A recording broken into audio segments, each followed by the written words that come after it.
Rabbi Yitzhak Laurier, known as the Holy Arizal.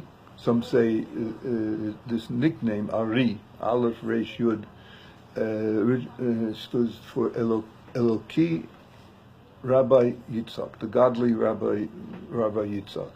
That's why I always refer to him in English as the Holy Ari.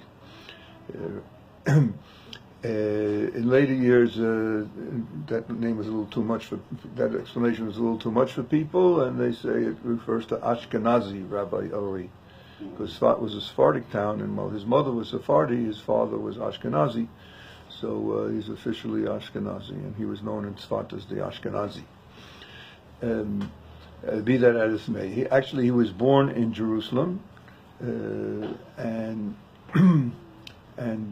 at a very young age, his father passed away, and his mother moved back to live with her brother in Egypt, in the Cairo area.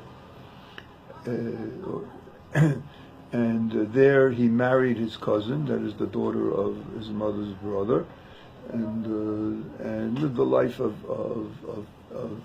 isolation and piety. Spent much time in meditation and isolation, and became very, very special, very holy person. For example, you were all perhaps familiar with this idea that a person's not allowed to study Kabbalah, not allowed to be taught Kabbalah until they're over 40 years old. When the Uri came to Sfat, and people quickly realized what a holy person this was, so Rabbi Yosef Cairo, who's the most important authority on Jewish law since the closing of the Talmud more than 1,000 years ago.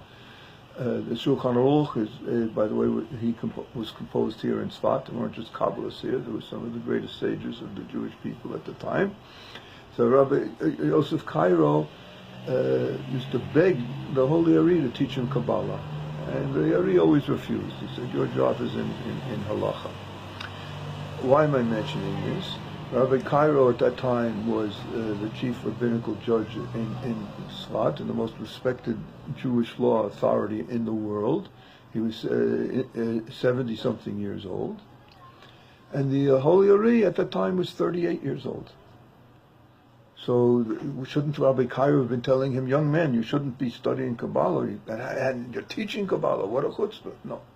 He begged him to teach him Kabbalah, because he was so special. So I don't know if there's anything to that restriction, but apparently it doesn't apply in Sfat.